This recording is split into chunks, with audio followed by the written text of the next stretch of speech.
estava comentando aqui que esse capítulo de hoje é um capítulo grande. A gente vai tentar, é o capítulo 13.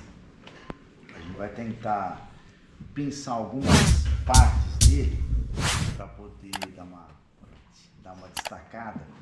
Mas a gente sempre sugere que vocês depois leiam o capítulo em casa, né? Porque quando a gente faz a leitura, a gente faz as nossas leituras, as nossas interpretações. E ele é um capítulo riquíssimo em termos de assuntos que ele trabalha. Porque o 13 é que a mão esquerda não sabe o que faz a direita. Que tem muito relação com outros capítulos do Evangelho, o capítulo 15 da caridade. Porque é um capítulo que fala sobre isso, sobre caridade, sobre doação, sobre se colocar na posição do outro, sobre solidariedade, que são os temas do Evangelho, né? E a gente sempre é bom lembrar que o Evangelho é aquele tipo de livro que a gente lê e relê, e mais importante do que ler e reler é refletir sobre ele e tentar colocar em prática as coisas, né? Porque senão fica uma coisa teórica, né? Fica um livro bonito, né? Bonito ele é mesmo, mas se a gente não tentar colocar no nosso dia a dia, relacionar com a gente, ver o que isso tem a ver com a gente, e esse aqui é muito interessante, né? Porque até estava brincando com ele, eu sempre faço confusão, que a mão esquerda não sabe o que faz a direita, que a direita faz a esquerda, mas não importa. O que importa é a figura que Jesus quis criar com isso, né? Quando fala que uma mão não sabe o que faz a outra, é para justamente a gente pensar de quando a gente faz as coisas para os outros, fazer sem esperar nada em troca. É que nem, por exemplo, se eu dou um presente para você, depois você gostou do presente? Ué, eu dei o presente para você. De repente a pessoa não gostou, ela é sincera e fala que não gostou, e você vai com cara de tacho, né? Criança é bom por causa disso, né? Você dá um presente para criança, você gostou? Ela não, né? Você dá um presente maravilhoso, ela pega a caixa e vai brincar com a caixa, porque a caixa que ela achou interessante, o brinquedo, você gastou uma fortuna, fez um crediário para o presente, né? Por isso a gente aprende que a gente tem que doar as coisas, fazer as coisas, pensando no outro, não pensando na gente. E nunca ficar esperando retribuição, porque é uma coisa que a gente instintivamente, inconscientemente, eu não sei que outra coisa que acontece, que a gente espera. A gente faz e a gente espera. No mínimo, muito obrigado. Muitas vezes a gente faz isso, né? Eu faço alguma coisa para alguém, depois eu comento, nossa, eu fiz isso, mas nem um muito obrigado, nem me agradeceu. Ué, você fez para receber o agradecimento? Ou você fez o que você queria fazer para a pessoa? Se a pessoa não te agradeceu, ou ela não agradeceu porque ela esqueceu, ou porque ela é mal educada mesmo, ou porque ela não gostou daquilo que você fez. Ou às vezes gostou e não agradeceu. E a gente fica na expectativa, né? E é muito comum a gente se perceber como a gente espera certas coisas. E esse capítulo retrata essa questão, né? E aí tem um trecho inicial aqui que eu gostaria de ler para vocês. Isso aqui está em Mateus. Guardai-vos, né? Pensa nisso. Não façais as vossas boas obras diante dos homens com o fim de serdes vistos por eles. De outra sorte, não tereis a recompensa na mão de vosso Pai que está nos céus. Quando, pois, dás a esmola, não faças trocar a trombeta diante de ti, como praticam os hipócritas nas sinagogas e nas ruas, para serem honrados dos homens. Em verdade vos digo que eles já receberam a sua recompensa. Mas quando dás a esmola, não saiba a tua esquerda o que faz a tua direita, para que a tua esmola fique escondida, e teu pai, que vê o que faz em segredo, te pagará. É bem essa a ideia. A gente fazer as coisas sem esperar nada em troca. E não querer ficar alardeando para todo mundo, né? Então, se eu fazer uma doação, então eu vou doar um dinheiro para você, olha, vou doar um dinheiro para ele, tá? Se você vai fazer uma doação ou vai fazer qualquer coisa para alguém, seja discreto. E o que é mais legal é você fazer sem que a pessoa saiba. Ah, mas eu vou dar, eu não vou falar, a pessoa não vai saber que fui eu que dei? Aí é mais a coisa do você não estar preocupado em gratidão nenhuma, em retorno nenhum. Você está fazendo pelo prazer de fazer. A gente, quando começa a aplicar esse tipo de mecanismo, a gente começa a exercitar fazer o bem pelo prazer de fazer o bem. Não pelo que a pessoa vai falar pra gente depois. Porque senão a gente fica nessa expectativa sempre, né? E aí vai, ele tem uma série de itens aqui muito interessantes. Uma coisa interessante frisar, que ele comenta aqui no texto já, Jesus já fala isso, que quando você faz e você fica alardeando para todo mundo, você já teve o seu pagamento, porque você fez para a sociedade, para as pessoas verem. Então você não fique contando que vai ser contado isso no plano espiritual, porque a gente também tem essa coisa, né? Espírita bastante, né? A gente faz as coisas pensando na próxima encarnação, no plano espiritual, né? Se estão vendo o que eu estou fazendo, né? Outros grupos religiosos também às vezes podem ter esse tipo de pensamento. Isso não é legal. A gente faz aqui e agora para a pessoa que está precisando, material ou não. Não estão falando só em dar esmola. O texto fala na esmola que é coisa material. Nesse capítulo tem o texto lá da óbolo da viúva, que é uma história bonita, né? Que Jesus está na frente lá do lugar onde eles colocavam as doações, no templo, e as pessoas chegavam e colocavam grandes somas de dinheiro, e todo mundo via aquilo. E aí chega uma mulher, uma viúva, e deixa uma moedinha. E aí Jesus vira para os discípulos e fala que ela deu muito mais do que os outros, porque ela deu daquilo que fazia falta. E tem sentido isso. Claro, se a pessoa tem muito dinheiro, ela vai fazer uma doação grande, legal, ótimo, né? Mas ele está dando aquilo que ele tem bastante. Não está fazendo falta. Aquela viúva dá o exemplo da doação daquilo que fazia falta para ela. Isso é o despojamento completo. E não só nas coisas materiais. Por exemplo, se é uma pessoa muito ocupada e alguém quer conversar com você, alguma coisa, inclusive desagradável às vezes, e a pessoa é um pouquinho inconveniente, e você está muito ocupado. Aí você para e dá atenção para aquela pessoa. Você está dando o quê? O tempo para aquela pessoa. Porque naquele momento ela está precisando de alguém que escute o que ela tem para dizer. Pode não ser muito importante para você, mas é importante para ela. Então caridade não é só isso, não é só dar coisas materiais. É dar o teu tempo, dar a sua disponibilidade, dar a sua atenção, dar o seu carinho. Eu me lembro uma vez um companheiro nosso, inclusive um companheiro daqui do AMA, um querido já desencarnado, que estava contando que ele foi fazer uma doação, levar cobertor para umas pessoas que moravam na rua. E ele fazia isso com uma certa frequência, como se faz muitos grupos espíritas, faz doação para as pessoas que são moradores de rua. E ele foi lá levar as coisas para a pessoa e de repente a pessoa ofereceu para ele, para comer com ele. E ele contou para mim, eu não sei se eu teria condições de fazer isso, se eu ia ficar à vontade, porque era uma panelinha bastante complicada, era uma condição de higiene bastante questionável. E ele ofereceu, e esse nosso companheiro comeu, junto com ele. Qual caridade maior foi feita? A doação que foi dada? Ou compartilhar daquilo que aquela pessoa ofereceu com a maior atenção, o maior carinho? Porque normalmente o que a gente faria? Não, muito obrigado, eu já jantei, né?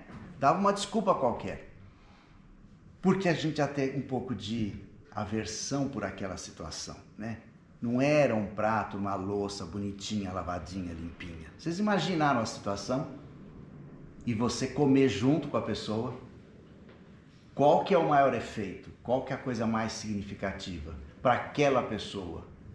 Aquela pessoa sentiu aquele outro doador como um igual, como um irmão dele, porque ele estava compartilhando do alimento dele. Ah, mas a gente não vai comer, vai tirar dele a comida. Não, não é essa a questão, não está tirando não, ele estava oferecendo para você e você aceitou. Então, caridade passa por coisas às vezes diferentes do que a gente pode imaginar, dos padrões, né? E aí tem uma mensagem aqui muito bonita, que também é uma questão muito importante para a gente pensar em termos de educação. Isso se educa os filhos também.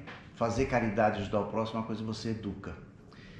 Não só pelo exemplo. E essa mensagem conta um episódio que é uma mulher, uma mãe que vai fazer uma doação, parece que é uma pessoa, pelo que fala, uma pessoa de posses, muitas posses, e ela vai fazer uma doação para uma família que está necessitada. E ela leva a filha junto, a filha pequenininha, para aprender. E ela vai de maneira simples, vestida de maneira simples, a filha também, lógico, senão você vai humilhar a pessoa. Você não vai com um monte de brilhante para fazer doação a uma pessoa super carente, materialmente falando, né? Você vai humilhar a pessoa. Ela foi, ajudou, fez, conversou, deu amparo, levou comida, levou roupa, um monte de coisa. E a menina vira para mim e fala assim, eu também quero doar alguma coisa. Aí a mãe fala para ela, você não vai doar nada, você não tem nada para doar teu? Faça alguma coisa. Faça alguma coisa com o seu tempo. Ou seja, a mãe está ensinando a filha porque a filha não vai pegar um negócio de casa e doar para outra pessoa. Essa caridade é da mãe, porque foi ela que comprou. Ela não está comprando nada. Não é uma coisa do esforço dela. O que ela pode fazer? Dar uma coisa do tempo dela, da atenção dela. Essa mãe está ensinando a filha. O que existe no mundo, as situações sociais diferentes. E aí no final dessa mensagem conta que no outro episódio que acontece no outro evento, essa mulher rica está na casa dela e chega uma pessoa para prestar um serviço para ela e identifica essa mulher como aquela que doou para ela no outro momento. E essa mulher de posses fala assim, não conta nada para ninguém, porque ela não queria que ficasse aparecendo. Ou seja, ela fez porque ela tinha, ela estava compartilhando, mas ela estava muito preocupada com aquela situação e estava levando a filha para ensinar. Quantas vezes a gente se preocupa em ensinar os nossos filhos tantas coisas e às vezes não nos preocupamos em ensinar isso, que é a coisa da solidariedade. Isso você ensina também. Porque de repente uma pessoa tem uma certa posição social, os seus filhos não têm noção do que acontece no país. Nós vemos um país que tem milhões de problemas sociais, né? A gente tromba neles no dia a dia, a gente sai na rua, a gente não precisa nem andar pelo interior do Brasil, não, andando na cidade de São Paulo. As coisas estão aí gritando pra gente. E quantos de nós estamos solidarizados com isso? Quantos de nós já banalizamos isso? Como na parábola do bom samaritano, passamos de largo. Porque a gente já está tão acostumado com a pobreza que a gente nem liga. Se bobear, passa por cima. Quer dizer, a gente vai se insensibilizando do problema do outro, né? E aí eu acho muito legal essa mensagem. Vem a questão do óbito da viúva, que é muito interessante. Tem um outro texto muito legal também, que é aquele que Jesus fala, quando você fazer uma festa, não convida os que vão te retribuir, convida os pobres estropiados. E aí quando a gente vê essa mensagem, a gente pensa assim, não, isso aqui é uma questão simbólica. Eu não preciso necessariamente convidar os pobres estropiados, né? Pode ser, por que não? Né? A gente não iria fazer uma festa e convidar todo mundo, a gente convidaria as pessoas da nossa amizade. Mas essa figura que Jesus cria, simples, e é muito significativa mesmo. Porque muitas vezes, é que nem festa de casamento, né? Então, às vezes a pessoa convida as pessoas para o casamento para estar contando com o presente que vai ganhar depois, né? Ou você convida porque você quer compartilhar uma festa com a pessoa. E ainda vai reclamar depois se a pessoa traz uma garrafinha daquelas de plástico, aquelas de antigamente, que é o formato de abacaxi, né? Hoje agora até vintage, né? Pode ser interessante. E aí você vai achar que, mas o presente foi muito micho. A pessoa deu aquilo que ela podia dar, aquilo que ela tinha condições de dar. E quantas vezes nós esperamos um presente maior? E aí quando ele fala, convide os pobres estropiados, porque eles não vão te retribuir. Você vai fazer uma festa e convida pessoas que têm condições parecidas com as suas, você vai esperar um retorno. Pode ser que não. Se a gente não está esperando o retorno de ninguém, faz as coisas sem esperar, ótimo. Que bom para nós. O evangelho é sempre a gente refletir. Isso aqui serviu para mim? Eu vou vestir a carapuça. Não serviu? Então tudo bem, para alguém vai servir, né? Então vamos convidar todo mundo para a festa mesmo. Ele vai falar sobre caridade moral e caridade espiritual, que é a caridade material, que são os dois tipos, como a gente tinha falado do exemplo, da atenção, do ouvir, do conversar, do ser solidário com a pessoa. Às vezes a pessoa está passando por uma fase complicada e ela te liga toda hora, ou te manda aqueles mensagens pelo WhatsApp gigantescas de 20 minutos, você bota na velocidade 30 para ir bem rápido, para não prestar atenção, não escuta direito o que a pessoa tem para te dizer. Mas ela sempre fala a mesma coisa, ela sempre repete a mesma coisa e a gente não tem mais paciência. É uma forma de caridade. Tenhamos paciência de ouvir essa pessoa, porque para ela é importante aquilo. Ela está sendo repetitiva, mas ela está elaborando aquilo. É que nem a pessoa quando está com mais idade que o normal e começa a ser repetitiva. E contar aquela história que já contou um monte de vezes. Aí você, mas já falou isso. Você já me contou isso. Não é para falar, você já falou. Escuta e faz cara de surpresa de novo. É uma outra forma de caridade. Porque com o tempo a gente começa a lembrar muito do passado e esquece o presente, né? E começa a ser repetitivo. Há um tempo atrás eu não falava, hoje eu já começo a perceber que às vezes eu estou contando uma coisa que eu já contei. Contei para ele, daqui a pouco eu começo a contar de novo. Então, quem é mais jovem, muito jovem, não tem esse problema ainda, mas quem é jovem há mais tempo, às vezes se percebe que está contando as coisas e a pessoa faz aquela cara de, você já falou isso, né? E a gente não gosta de perceber. Então vamos fazer com o outro também. Se a pessoa te contou 30 mil vezes a mesma coisa, faça a cara de surpresa nas 30 mil vezes. É uma forma de caridade. Ai, fala rápido, eu tô com pressa. Não, a pessoa tem o tempo dela. É uma forma de atenção, é uma forma de solidariedade. Isso é empatia. Sentir o problema do outro. A gente vai conseguir fazer isso sempre? Nem sempre a gente está com toda essa paciência. Mas vamos exercitar. Acho que essa é a ideia do Evangelho, que a gente exercite as coisas. Porque qual que é o modelo, segundo Kardec, quando perguntou para os espíritos, qual é o modelo de perfeição? E os espíritos falaram assim, é de Jesus. Então ele é o modelo para a gente seguir. Claro, a gente não vai seguir completamente, mas pelo menos a gente vai tentar seguindo algumas coisas. Aí fala sobre beneficência, fala sobre a caridade no sentido do prazer de servir. Encontrareis a recompensa dessa virtude, da caridade, no seu próprio exercício. Essa é a ideia. A gente começar a perceber que no fato de fazer e no ato de fazer a caridade e de ajudar o próximo, a gente tem prazer nisso pela sensação que você tem de estar ajudando o outro. Até porque caridade é uma coisa de mão dupla, né? O que é fazer caridade? A gente às vezes coloca, eu vou numa casa de caridade, eu vou ajudar o próximo. Sim, eu vou ajudar e eu vou ser ajudado. É uma coisa de troca. Porque num momento eu posso fazer uma coisa que eu vou estar ajudando você muito. Num outro momento você vai me ajudar em outra coisa. Então a gente está sempre aberto para fazer e também receber. Porque muitas vezes a gente está recebendo alguma coisa de atenção, de ajuda do outro, e o nosso orgulho faz com que a gente não consiga perceber e não queira aceitar. E também não é legal isso. Se a pessoa está querendo te oferecer alguma coisa, aceita. Aceita porque aquilo é muito bom. Você exercita quebrar o orgulho que a gente tem, né? Na sequência aqui, tem várias mensagens, muitos textos de muitos espíritos falando muita coisa interessante. Fala sobre a questão do tempo e fala também como a gente acaba se insensibilizando com as coisas. Porque é aí que eu falei no começo, que a gente lembra da parábola do bom samaritano, que é bem essa ideia, né? A pessoa passa e não está mais nem percebendo o que está acontecendo. Com relação à doação e se colocar na posição do outro, tem uma mensagem muito bonita sobre os órfãos, que é uma outra forma. A prática da adoção, por exemplo. Quantas pessoas têm dificuldade para ter filhos e lutam a vida inteira, anos, fazem tratamentos super complicados, super desgastantes, super caros para ter filhos. É uma coisa bonita, é um exercício que a pessoa queira. Exercício da maternidade é uma coisa muito bonita, mas não necessariamente, se o seu casal quer ter filhos e não consegue, adota. Né? Tem tantas crianças órfãs e abandonadas, se você puder adotar é uma coisa muito legal. Mas aí como é que vai ser? Quem vai ser? Gente, nós sabemos, enquanto espíritas, que ninguém é pai do espírito, a gente é pai biológico. Quantas vezes uma família tem afinidades muito grandes entre filhos, entre irmãos e famílias que não têm.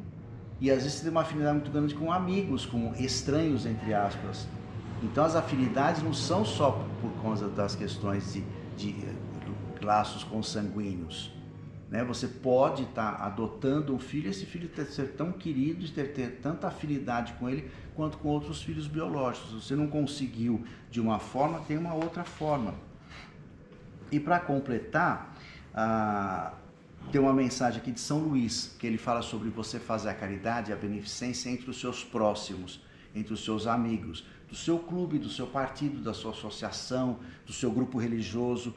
Que isso é legal? É legal. mas isso não é o suficiente, porque você não está exercitando o ampliar o amor, porque a ideia é do amor universal, que a gente possa praticar o amor universal, não ficar cuidando do próximo, das pessoas com que a gente compartilha com as ideias, porque ajudar aquele que a gente compartilha as ideias é mais fácil. Ajudar as pessoas do nosso grupo, da nossa panela, do nosso bairro, da nossa região, do nosso prédio, mas ajudar outras pessoas é muito legal, porque você amplia a visão do amor. Porque o amor não é só para os nossos próximos, é para o próximo mais próximo e o próximo um pouco mais distante também. Então que a gente possa, de fato, estar sempre refletindo sobre o que o Evangelho traz para a gente, porque é muito enriquecedor. E é muito gostoso para a gente quando a gente consegue se perceber que está mudando em alguma coisinha e está começando a ficar um pouco mais sensível em relação aos outros. A gente se sente bem com isso. E a gente passa a cobrar menos também, né? Então é isso, que Jesus nos abençoe agora e sempre, né? E que a gente possa também nos abençoar uns aos outros.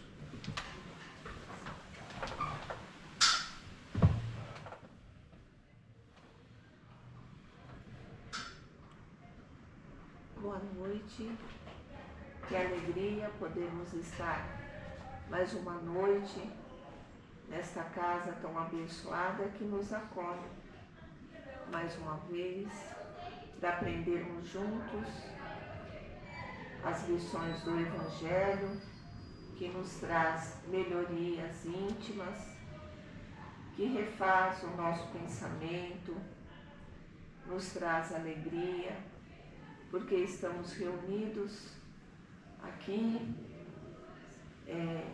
aprendendo e buscando os ensinamentos que nos trará dias melhores. Isso nós temos certeza, porque estamos aqui num grupo amigo, fraterno, esperançosos por recebermos nesse dia uma lição que nos acalente o coração e que venha nos transformar interiormente e levarmos, de uma certa forma, a melhor maneira é exemplificando esses ensinamentos, como disse agora o palestrante, para que outros possam serem beneficiados pelas boas atitudes e os bons pensamentos que a fraternidade nos traz.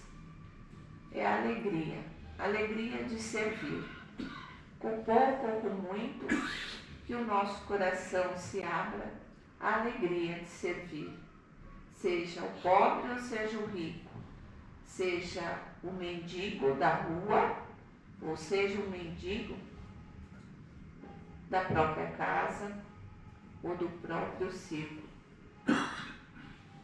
de amizades, social, porque há também aqueles que precisam do carinho espiritual.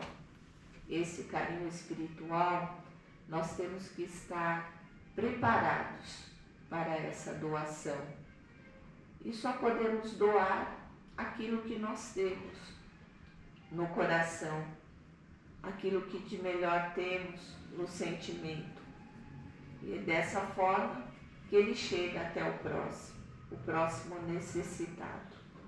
E assim, conseguindo recuperar talvez um pouco desse amor, um pouco desse carinho, uma autoestima desse necessitado, nós estaremos automaticamente nos ajudando também. Então não há necessidade de ficarmos, muitos ficam apreensivos. Quando eu deixar o corpo, eu não fiz nada, ou fiz tão pouco, ou não fiz quase nada, ou tudo que eu faço me parece pequeno. Vamos pensar da seguinte forma: vamos dar o melhor, pouco ou muito, mas que seja o nosso, melhor, com alegria, e que o outro possa sentir esse desejo que temos de vê-lo feliz, restabelecido, recuperado, alimentado, conduzido, como fomos aqui, para esta casa, para os ensinamentos de Jesus. Um dia alguém nos olhou com misericórdia e nos conduziu para esses ensinamentos de Jesus. E nós nos sentimos fortalecidos, amparados, tanto é que não conseguimos mais ficarmos distante desta casa. Sabemos que aqui vamos encontrar o alimento espiritual que nos refaz, que nos transforma. É a alegria que sentimos. Nós vamos chegando aqui, os nossos olhos já começam a brilhar, o coração já sente uma transformação. É que começamos a sintonizar com as boas vibrações, com os benfeitores que nos acolhem. Isso é uma caridade deles para conosco, né? E podemos dividir, né? Podemos sairmos daqui refeitos, alegres, confiantes e determinados, e praticarmos também essa caridade desinteressada. Que Deus abençoe o nosso Evangelho da noite e que possamos estarmos juntos mais e mais vezes, refletindo em torno desses ensinamentos, com todos aqui, e agradecemos. Muita paz para vocês e muito obrigado por estarem aqui e me ouvirem também. Muita paz.